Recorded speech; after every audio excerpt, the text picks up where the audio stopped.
Ibu bapak yang dikasihi Tuhan, selamat malam, shalom.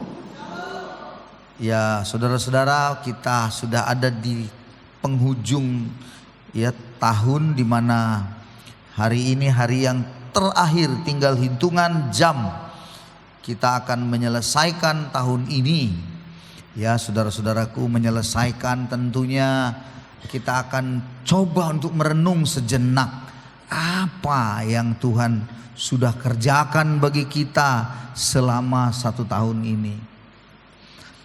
Tadi sore saya dan istri dengan anak-anak kami video call tutup tahun, karena memang saya sudah beberapa hari yang lalu saya bilang, Papa Mama rindu kita boleh menutup tahun dengan doa. Kalau malam tentunya sulit karena kita ibadah, dan kami minta waktu mereka semuanya bertemu jam 3 sore tadi video call. Dan kami banyak cerita, dan terus terang sangat sedih sekali hati kami. Mamanya nangis, ya saya juga nangis. Kenapa? Karena tahun ini tahun pertama di penutup tahun dan awal tahun besok tidak ada lagi seorang pun anak-anak bersama kami di rumah karena semua sudah berangkat. Jadi terasa sekali sunyi, nggak tahu mau buat apa. Dan saya berterima kasih ada yang nganterin kue apa semua, tapi kami bilang ini siapa lah yang ngabisin kue ini semua. Biasanya ada anak kami Joy yang luar biasa, ya saudara-saudaraku, habis semuanya ya. Jangan ditanya, masuk semua anak-anak kan. Tapi sekali ini kami bilang bagaimana ini? Begitu. Saudara-saudara, saya bersyukur melihat perjalanan hidup kami ya, di mana saya boleh katakan anak-anak semuanya dalam posisi sehat. Anak-anak semuanya di dalam posisi di mana mereka bisa meraih suksesnya juga ke depan, dan sungguh luar biasa kalau sampai hari ini kami bisa melewati tahun ini dengan sangat penuh bahagia. Walaupun banyak penderitaan, kesusahan, kesalahan-kesalahan yang terjadi bagi kami, saya juga terutama, tetapi ketika tadi kami berdoa, saya dengan mamanya, dengan istri, rasanya kok ada plong ya, kami saling minta maaf. Mamanya ngomong, maafkan mama kalau banyak agak cerewet, biasa mama-mama, saya juga, dan anak-anak juga semua. Pada akhirnya ketika selesai, kami mengakhiri 1 jam lebih, 1,5 jam kurang lebih ya. Tadi kami setelah itu ngobrol lagi.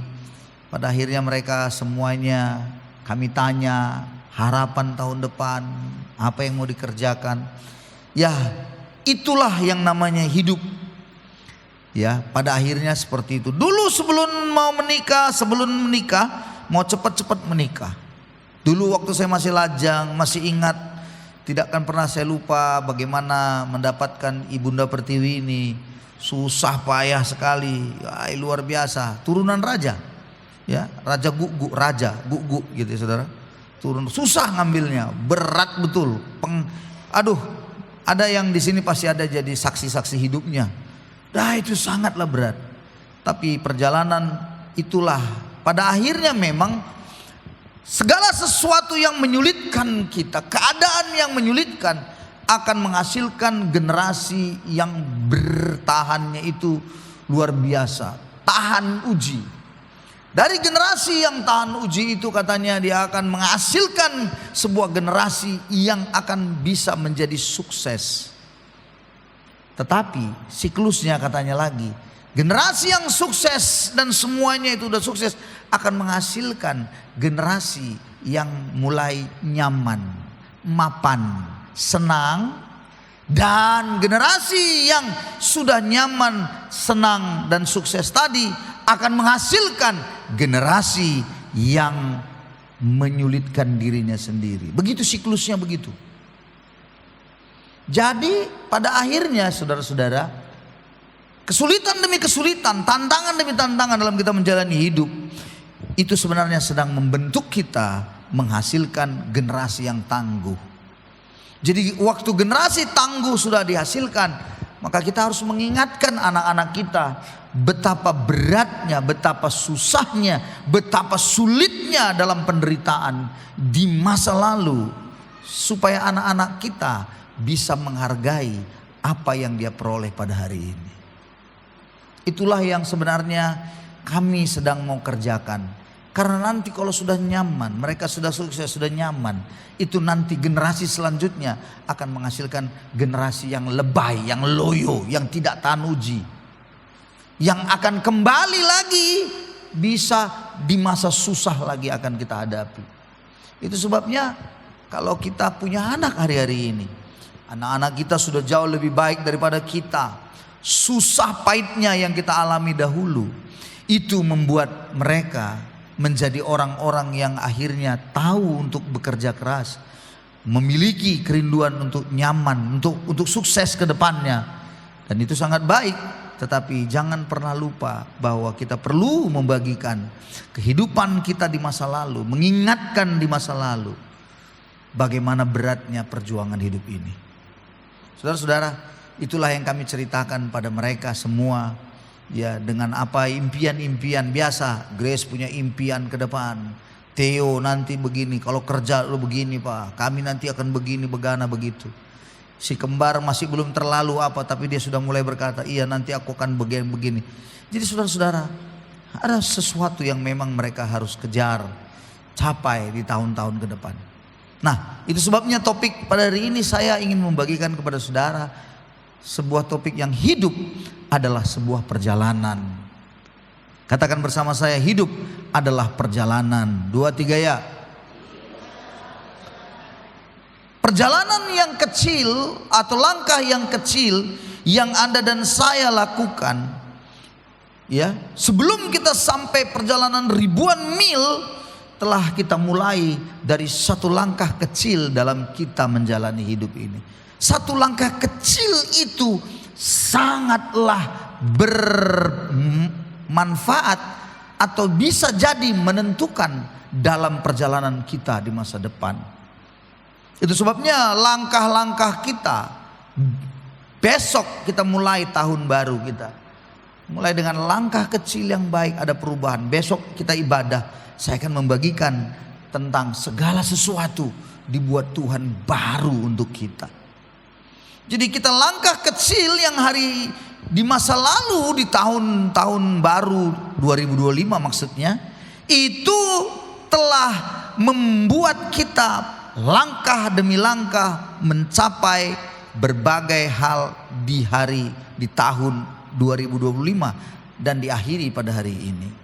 Dalam perjalanan tahun 2025, pertanyaannya, bagaimana Anda dalam perjalanan hidup Anda tahun 2025 ini? Sukacitakah atau malah kesedihan? Mana lebih banyak dalam hidup saudara? Tapi tidak masalah, sukacita mungkin sedikit, kesedihan lebih banyak, tidak apa-apa. Sekali lagi saya katakan, itu sedang memproses kita, membentuk kita untuk menjadi seorang yang punya ketangguhan, endurance-nya, ketangguhannya itu luar biasa. Bagaimana perjalanan tahun 2025 ini masalah kerohanian saudara? Saya bertanya pada saudara, rohani Anda bagaimana tahun ini? Turunkah? Atau naikkah? Atau stagnan saja? Stabil saja? Bom meledak di situ pun santai aja gitu. Anda harus mulai melihat tahun ini, berefleksi diri tahun ini, bagaimana saya sebelum mengakhiri tahun ini, rohani saya bagaimana? Bagaimana pula dalam hubungan pertemanan Anda dengan orang lain? Ya, bagaimana pertemanan Anda dengan sesama Anda? Bagaimana pula hubungan Anda dalam keluarga? Anda perlu cek. Mari coba kita mulai tenangkan diri, kita boleh bertanya kepada diri kita, pertemanan kita bagaimana? Bagaimana saya dengan istri saya? Bagaimana saya dengan anak-anak saya? Bagaimana pula saya dengan mertua saya, orang tua saya? Menjadi sebuah hal penting untuk kita sama-sama merenungkannya bersama. Kita mau sebelum menutup tahun ini, sampai nanti ada di rumah, cobalah mulai. Coba Anda merenungkan sejenak, berefleksi. Bagaimana pula keadaan keuangan Anda tahun ini?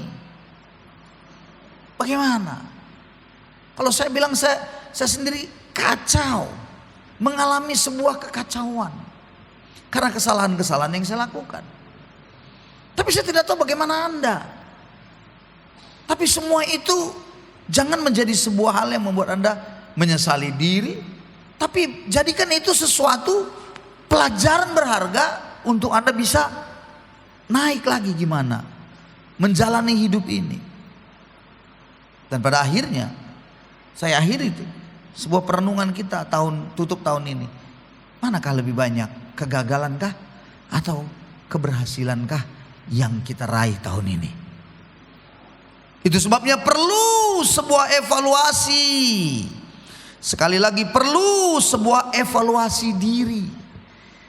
Tidak bisa serta-merta Anda lalui tahun ini begitu saja sebenarnya. Anda harus berefleksi diri, mengevaluasi diri Anda dan saya. Karena hidup adalah sebuah perjalanan, maka evaluasi itu penting.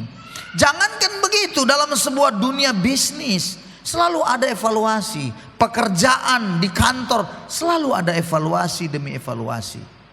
Nah, kita juga perlu mengevaluasi.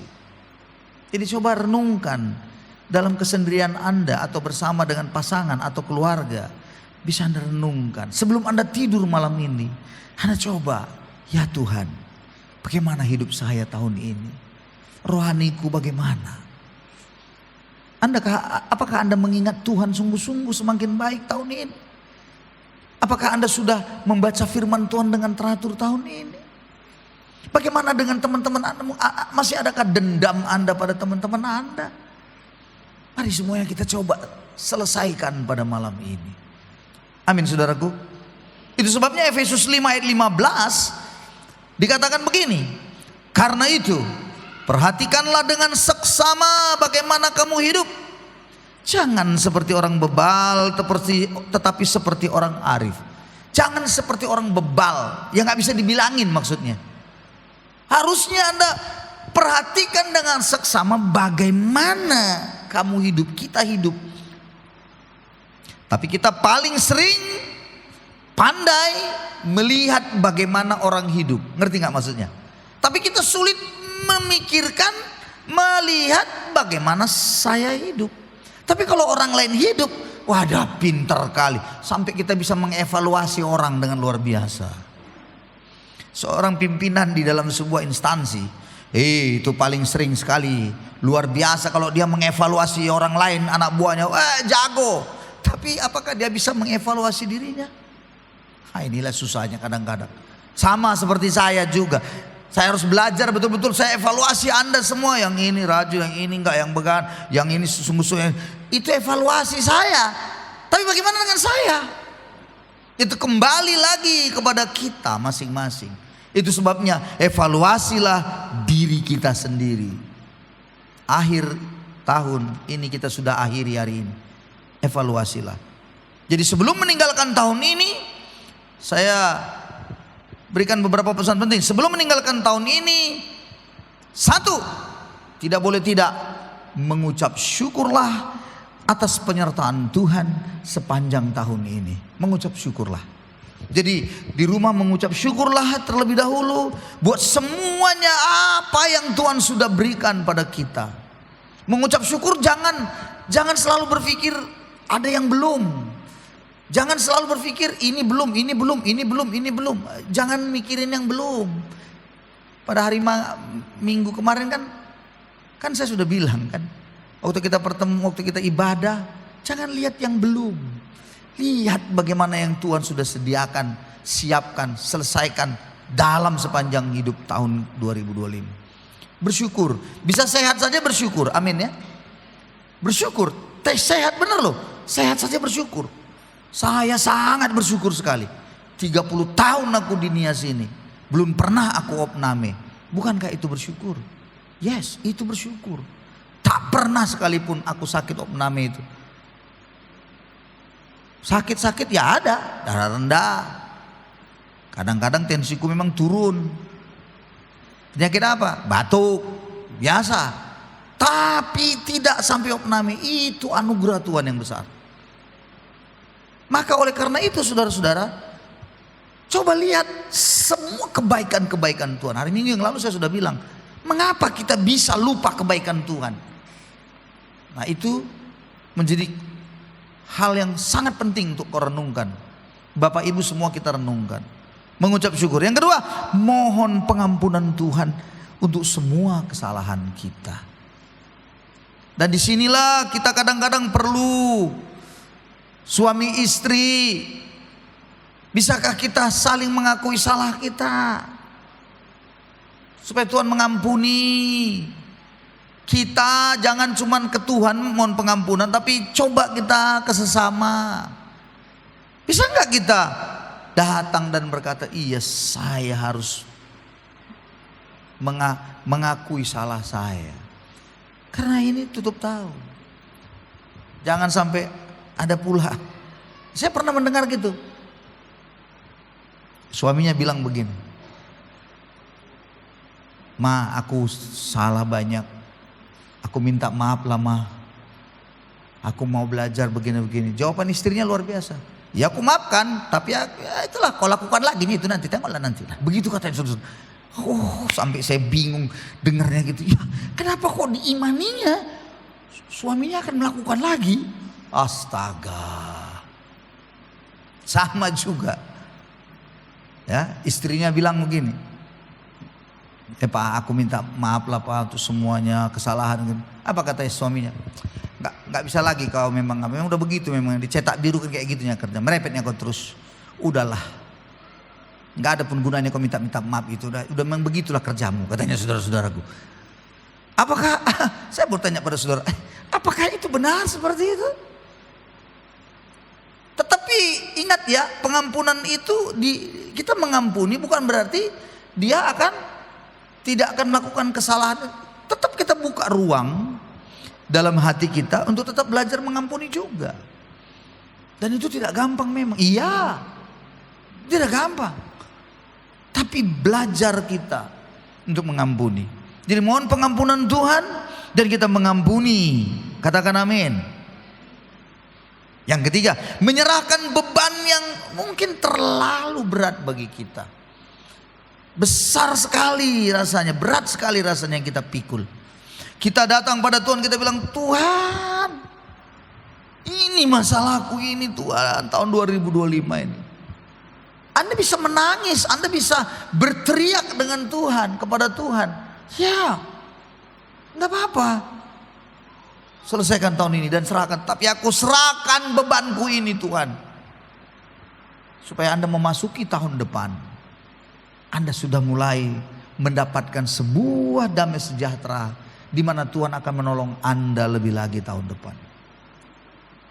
Poin yang keempat, yang penting tahun ini cobalah mulai perbaharui komitmen Anda untuk hidup di tahun yang baru.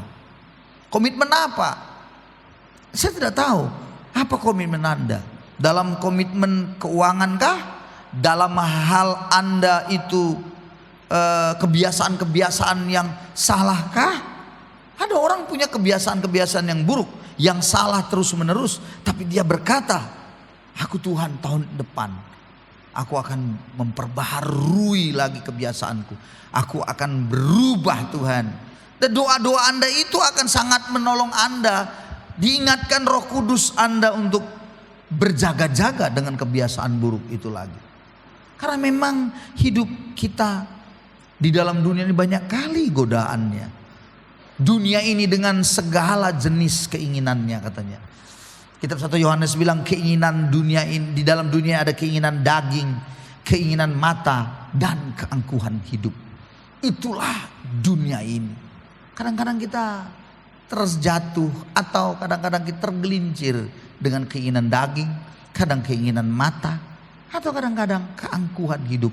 Supaya dilihat orang kita hebat, supaya kita dipuja-puji orang. Tanpa sadar kita terperangkap di situ. Karena ada orang yang maunya dipuji orang itulah saya, maunya diangkat orang itulah saya. Nggak sempat orang muji-muji Anda. Akhirnya Anda bisa mati berharap-harap dipuji orang. Kan aneh itu namanya. Tapi itulah yang terjadi. Kalau Anda tidak segera melakukan perubahan-perubahan hidup. Poin yang kelima, percayakanlah masa depan Anda kepada Tuhan. Dia yang memegang kendali dalam hidup saudara. Jadi cobalah mulai sebelum kita nanti akhiri. Saya rindu ini tetap ditampilkan nanti ya slide-nya ini. Coba nanti kita waktu bernyanyi, coba kita runut ya sambil kita berdoa gitu. Bersyukur pada Tuhan. Mohon pengampunan apa kesalahan saudara, dan ampunilah orang lain juga yang melakukan kesalahan buat saudara. So, beban apa yang begitu menghimpit saudara, yang membuat Anda tidak bisa tidur, atau terganggu tidur Anda, atau stres Anda dengan diri Anda, stres Anda dengan segala sesuatu yang Anda alami. Anda mulai merenungkan dengan baik, perbarui komitmen Anda. Tuhan, kalau Anda tidak rajin ibadah tahun ini, masih belumlah sempurna sekali. Anda bilang, Tuhan, tahun depan aku mau rajin sungguh-sungguh Tuhan. Kalau tahun ini Anda komsel itu juga kadang-kadang timbul tenggelam, tahun depan Tuhan aku mau komselku lebih lagi Tuhan, mengikutinya tahun depan. Perbarui komitmen Anda. Mungkin setiap hari Anda tidak pernah berdoa. Jangan-jangan doa makan juga Anda tidak ingat lagi. Apalagi kalau dagingnya itu ikannya adalah daging panggang. Anda lupa untuk berdoa. Tapi mungkin kalau dagingnya itu ikannya itu ikan asin, Anda berdoa lama. Ya Anda lah yang tahu. Kitalah yang mengecek diri kita. Kitalah yang mengevaluasinya. Setuju saudara-saudara? Ya. Saya tutup dalam sebuah ayat menjadi panduan kita tahun depan. Saya akhiri. Ulangan 31. Ayat 7 dan 8. Mari kita baca ayat ini bersama-sama menjadi panduan bagi kita. 2, 3, ya. Lalu Musa memanggil Yosua dan berkata kepadanya di depan seluruh Israel, kuatkan dan teguhkanlah hatimu. Kaulah yang akan masuk bersama-sama dengan bangsa ini ke negeri yang janjikan kepada nenek moyang mereka, untuk memberikannya kepada mereka, dan engkau akan memimpin mereka sampai mereka memilikinya. Sebab Tuhan, Dia sendiri akan berjalan di depanmu, Dia sendiri akan menyertai engkau. Dia tidak akan membiarkan engkau dan tidak akan meninggalkan engkau. Janganlah takut, janganlah patah hati. Sebuah janji Tuhan ketika Yosua akan memimpin bangsa Israel menjadi pengganti dari Musa. Jelas Yosua mengalami kekhawatiran, sedikit banyaknya dia kecut. Kenapa? Karena bangsa Israel yang sudah dia tahu persis bahwa bangsa yang tegar tengkuk, yang selalu saja melawan, yang selalu saja ingin memberontak. Dia tahu betapa beratnya Musa memimpin perjalanan bangsa itu. Mulai dari keluar dari Mesir. Dan sekarang mereka ada di dekat tanah Kanaan. Dan Musa akan meninggal. Musa akan mati. Musa akan mengakhiri kepemimpinannya. Yosua dipilih Tuhan jadi pengganti. Saudara-saudara, di dalam kekhawatiran itu Musa memberikan sebuah penguatan. Kuatkan dan teguhkanlah hatimu. Engkau akan masuk bersama-sama dengan bangsa ini ke negeri yang dijanjikan Tuhan dengan sumpah kepada nenek moyang mereka. Ingat saudara-saudaraku, mungkin tahun depan karena begitu berat yang kita hadapi tahun ini, tahun depan mungkin kita agak bingung. Tahun depan mungkin kita berpikir bagaimana ini Tuhan. Tahun depan mungkin kita mulai berpikir, bisakah, mampukah kami melewatinya lagi. Mungkinkah juga tahun depan Anda berkata, bagaimana ini Tuhan. Yang sekarang saja belum selesai, berat sekali beban yang dipikul. Tapi biarlah lewat pernyataan daripada Yosua, pernyataan Musa kepada Yosua, dia berkata, kuatkan dan teguhkanlah hatimu. Jadi ibu bapak yang punya pergumulan hari ini, akhiri tahun ini dengan berkata, aku akan menguatkan dan meneguhkan hatiku. Dengan Tuhan aku akan mampu melewatinya. Peganglah janji Tuhan bahwa dia akan menguatkan dan meneguhkan saudara, bersama-sama dengan seisi rumah saudara. Untuk apa? Memasuki tahun depan. Dia yang berjalan di depan Anda dan saya. Katakan amin. Ada sebuah tulisan sederhana. Tulisan sederhana yang menarik, buat saya menarik. Begini. Dalam perjalanan ada satu bapak sama anak, ya. Mereka berjalan begitu. Tetapi di dalam perjalanan itu mereka memasuki dari satu kampung ke kampung lain begitu ya. Mereka melewati hutan begitu ya. Nah, biasanya itu waktu mereka jalan masih kelihatan bulan terang begitu. Dan mereka bisa lihat jalan. Anaknya itu di belakang gitu kan. Bapaknya di depan, tapi dia suka main-main. Dia masih nampak terang. Tiba-tiba gelap gulita. Dan waktu itu si anak takut sekali. Anak itu bilang, "Bapak, udah gelap di mana?" Dia tidak tahu di mana karena jalan sempit. Bapaknya bilang, "Di sini, Bapak." Lalu dia mulai cari. "Bapak, aku nggak tahu jalan di mana." "Jangan kau takut. Kau dengarkan suara Bapak. Sini. Sini." Lalu dia dengerin suara itu. Lalu kemudian dia deketin dan kemudian dia dapat bapaknya. Lalu dibilangnya sama bapak, "Aku takut, Pak. Gelap kali ini, bagaimana?" Suara-suara burung hantu lah apa semua mulai. Waduh, bagaimana ini? Bapaknya bilang, "Jangan takut." Apa yang dia bilang bapaknya? "Pegang saja baju Bapak. Pegang, ikut." Maka dia pegang baju bapaknya. Ya, dia pegang, bapaknya berjalan di depan, dia di belakang, dia terus. Anak itu aman rasanya. Mengapa dia merasa aman? Karena dia tahu ada bapaknya di depan dia cuma pegang saja. Dan terus ikut saja, bapaknya di belakang, pegang aja terus ikut. Sampai melewati hutan itu, sampai mereka di tujuan kampung itu. Saudara-saudara, sebuah tulisan yang sederhana itu mengingatkan saya bahwa kita berjalan hidup tahun depan harus seperti itu. Pegang tangan Tuhan. Tuhan menyertai saudara. Biar dia di depan. Minta Tuhan memimpin. Biarkan dia akan menolong saudara. Dia tidak akan meninggalkan saudara. Kadang-kadang kita jauh, rasanya jauh. Tapi ingat waktu kita memanggil, "Bapak di mana kau?" Bapak akan bicara. "Di sini anakku." Dengarkan suaranya, ikuti. Mana suara itu? Suara itu adalah firman Tuhan. Suara itu suara kebenaran. Anda ikuti, dengerin. Percayakan hidup saudara pada Tuhan. Jalan dan jangan kau takut. Dan jangan kau patah hati ngadapin tahun depan. Jalani. Dan itu sebabnya mari evaluasi dirimu tahun ini bagaimana. Evaluasi dengan baik. Lihat kepada pelan tapi pasti. Renungkan dengan baik. Ya, komitmen saudara. Bagaimana tahun ini? Tahun depan harus lebih baik lagi. Perbaharui komitmen saudara.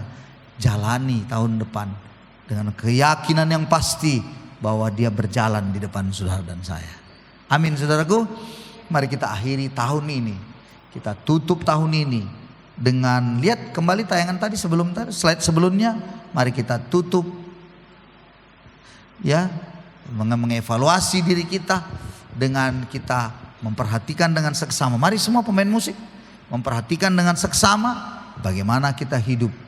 Ya, lihat Mari kita bersyukur, mari kita mohon pengampunan Tuhan. Kalau Anda tahu ada kesalahan saudara, mohon pengampunan Tuhan. Kalau ada yang betul-betul menghina, menjengkelkan, membuat Anda marah, kecewa, mari lepaskan juga pengampunanmu. Dan biarlah menyerahkan beban yang terlalu berat. Apa itu? Sebelum kita akhiri, nah kita akan berdoa sebentar. Mari kita datang pada Tuhan. Tundukkan kepala saudara.